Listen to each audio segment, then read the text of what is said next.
Psalm 8, the prayer, a desperate plea for help. It's a song born from trouble, echoing with the cries of God's people facing terrifying enemies. Asaph, the writer, felt surrounded by those who wanted to wipe out Israel, to erase their name, to destroy their faith. Imagine that fear. Imagine feeling so threatened.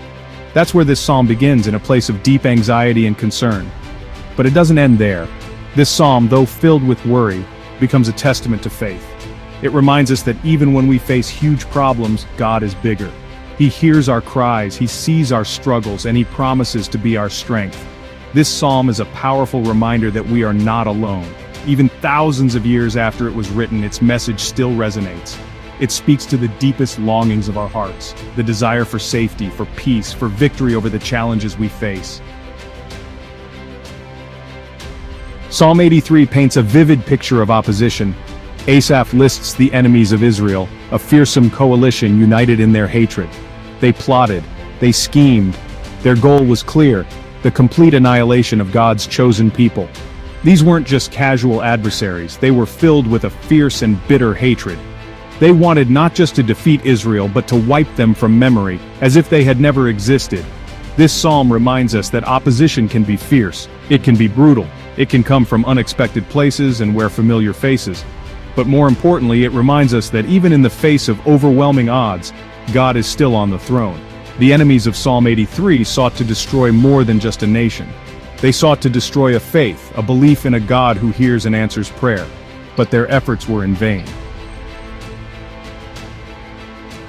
We may not face physical armies like those in Psalm 83, but we all face battles. We have our own enemies: fear, doubt, sickness, loss, and the constant pressures of life. Think about the things that threaten your peace. What steals your joy?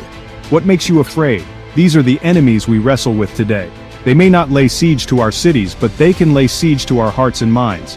Just like the psalmist, we may feel surrounded, outnumbered, and overwhelmed. The good news is, the God who fought for Israel is the same God who fights for us. He hasn't changed. His power hasn't diminished.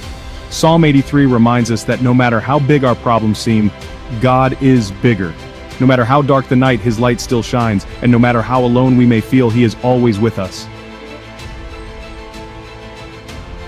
Finding strength in God is like having a beacon in times of trouble. The heart of Psalm 83 is a powerful prayer. Asaph doesn't just list his complaints, he turns to God for help. He reminds himself of God's power, His faithfulness, His love for His people. This is a lesson for us. When we face difficulties, our first response should be to turn to God. We need to remind ourselves of His promises. We need to fill our minds and hearts with His truth. The Bible is filled with stories of God's faithfulness. He parted the Red Sea. He brought water from a rock. He shut the mouths of lions. He can do anything. Each new day is a gift, a chance to experience God's love and faithfulness. Our faith isn't a magic wand. It doesn't make our problems disappear, but it does give us the strength to face them, the courage to keep going, and the hope that God is working everything out for our good. With God, we overcome. Psalm 83 doesn't end with defeat, but with a declaration of faith. Asaph, despite the threats around him, chooses to trust in God. He remembers God's past victories and finds hope for the future.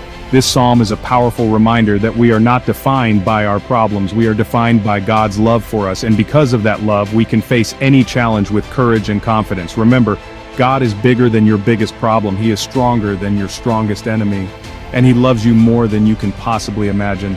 God's love is a constant source of strength and comfort, no matter what challenges we face. So when life gets tough, and it will, remember Psalm 83, turn to God, pray, trust. He will never leave you nor forsake you. You'll get through this. He'll make